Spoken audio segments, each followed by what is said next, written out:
안녕하세요. 기술사 그랜드 슬래머 김 교수입니다. 오늘은 기술사 시험에 있어서 이해와 암기의 차이에 대해서 좀 말씀을 드려보고자 합니다. 우리가 보통 합격하신 분들 그리고 공부를 하고 계신 분들 중에 암기하지 말고 이해를 하라는데 도대체 이해가 안 됩니다. 이렇게 이야기하시는 분들이 많죠. 그래서 이 부분들에 대해서 좀 여러가지 인터넷상에도 이제 이야기가 좀 분분합니다. 그래서 이번 시간에 총정리를 해드릴게요. 이해와 암기다. 자, 이 두 키워드에 대해서 일단은 용어의 정리가 좀 필요하겠죠. 자, 이해는 뭔가요, 여러분? 이해? 자, 이해라는 것은 어떤 한 아이템에 대해서 알고 있다. 개념 정리가 되어 있다. 이런 것을 이야기하고요.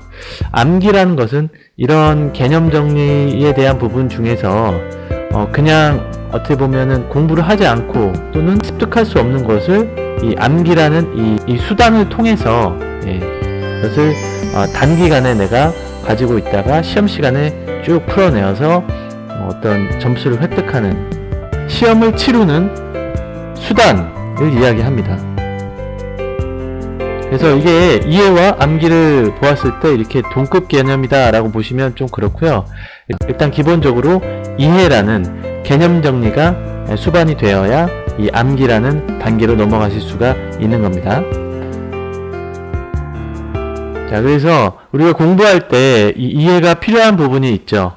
그래서 앞서 말씀드렸듯이 이 전체적인 개념, 원리, 이런 개념 정리가 되었다라는 것은 이해가 되었다라는 것이고, 우리가 가장 반드시 필요한 부분입니다. 그래서 인과관계죠. 원인과 결과, 어떤 현상에 대한, 어떤 문제에 대한 원인과 결과에 대한 그런 것들은 굳이 암기를 하지 않아도, 그쵸? 우리가 현장에서 현장성 있는 그러한 내용들, 문제들을 해결해 나가는 그런 과정에서 우리가 원인과 결과를 기본적으로 이해할 수 있는 거죠. 그래서 이런 인과관계들에 대한 것들은 이해가 필요합니다. 그리고 마지막으로 자, 용도나 목적, 배경에 대해서는 우리가 암기보다는 어떻게 보면 이해를 통해서 우리가 알 수 있는 것이죠.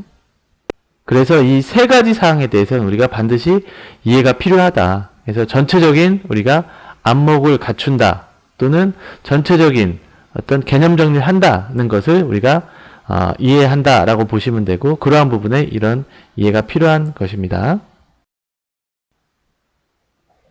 자, 다음으로 우리가 이제 암기가 꼭 필요한 부분이 있습니다. 자, 그런 개념 정리가 밑바탕이 되어서 짧은 시간 내에 효과적으로 간결하게 답안을 작성하기 위해서는 이런 어떤 암기라는 수단이 필요한 것이죠. 그래서 어떤 공법이라든가 이런 것들에 대한 또는 어떤 제도라든가 이런 것들에 대한 종류, 그쵸? 그리고 이것들을 어디에 적용할 것인가, 이런 대상, 그 다음에 얘네들이 가지고 있는 성능, 이러한 것들은 우리가 반드시 암기를 해야겠죠? 어떻게 보면 이해를 한다고 해서 이런 종류나 대상에 대해서 우리가 알 수 있는 건 좀 한계가 있어요. 예. 왜냐하면 우리가 그 모든 것들을 전부 다 접할 수는 없기 때문에 이런 것들은 책을 통해서 어떤 암기라는 어떤 수단을 통해서 우리가 가져가야 됩니다. 그 다음 프로세스, 이런 것들은 우리가 기본적인 어떤 트리를 가지고 거기에서 이제 살을 붙이고 빼고 하는 그런 과정에서 우리가 아주 좋은 답안을 만들 수가 있죠. 그리고 시공 방법도 마찬가지죠. 어떤 마감 공정에 있어서 뭐 사전 준비하거나 어떤 재료를 준비하거나 그 다음에 재료를 반입하고 가공하고 그 다음에 현장 가공하고 그 다음에 현장에서 또 시공을 하고 그리고 어떤 마무리를 하고 뭐 검사를 하고 이러한 것들에 대한 데이터와 피드백, 이러한 순서들, 방법들, 이런 것들은 우리가 기본적인 어떤 트리로서 암기를 하고 계셔야 거기에다가 살을 붙이고 빼고 하는 작업을 통해서 각 그 문제별로 우리가 시공 순서나 방법 등을 정할 수 있겠죠. 그죠? 예. 그래서 이런 부분들은 여러분들이 그냥 이해하고 넘어가야지 하시게 되면 답안을 쓰실 때 조금은 어려울 수가 있어요. 그래서 약간 이해를 기반으로 한 암기가 조금 필요합니다. 그래서 실질적으로 그러면 암기를 어떻게 해야 되나요? 전부 다 암기할 수가 없는데 또 암기를 했다 하더라도 우리가 이제 기억력이 또 한계가 있죠. 그래서 뭐 하루 지나고 이틀 지나고 3일 지나고 이렇게 되면 또 다 잊어버리게 됩니다. 그래서 어떤 그 암기법에 있어서도 이 선실적인 그런 암기법을 우리가 적용을 해야 되는데요. 단계별로 한 5단계로 나눠보았는데 기본적으로 1, 2단계 내에서는 전체를 이해하는 어떤 선행 단계가 필요합니다. 그래서 전체를 볼 수 있는 그런 안목, 그런 공부들을 하셔야 되고, 그래서 개념 이해를 반드시 하셔야 돼요. 개념 정리가 반드시 되셔야 되고요.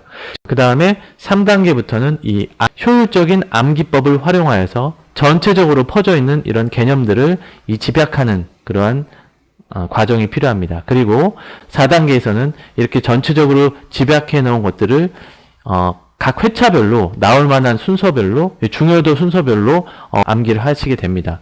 그리고 나서 5단계에서는 우리가 범위를 한정해 놓은 그러한 중요도가 높은 것들 위주로 써보면서 외우게 됩니다. 그리고 지속적으로 말로써 그리고 손으로써 눈으로써 이렇게 반복해서 보시면서 이 내용들이 시험 3주, 2주, 1주 전까지 지속적으로 반복하시면서 시험 당일날 바로 나올 수 있도록 이렇게 암기를 해주시는 겁니다. 그래서 지금 그림처럼 이 이해와 암기가 이렇게 균형이 이루어졌을 때 이 합격을 하실 수 있게 되는 겁니다. 실질적으로 이해라는 범주가 암기의 범주보다 훨씬 넓은 거죠. 하지만 이 암기가 뒷받침되지 않으면, 수반되지 않으면 이 합격을 하시기에는 조금 오래 걸릴 수가 있는 거죠. 네, 이제 이해와 암기 결국엔 둘 다 필요하다라는 걸 아셨겠죠? 이게 현실입니다. 그러니까 여러분들 공부 꾸준히 하시면서 회차별로 나올 수 있을 만한 것들을 공부량을 줄여 나가시는 것, 그게 굉장히 중요하고요. 반드시 암기하실 수 있는 부분들은 암기를 해주셔야 여러분들이 좋은 답안을 작성하실 수가 있고요. 결국에는 합격자의 대열에 오르실 수가 있는 겁니다. 네, 오늘은 여기까지 하고요. 다음 영상을 또 기대해 주시기 바랍니다. 감사합니다.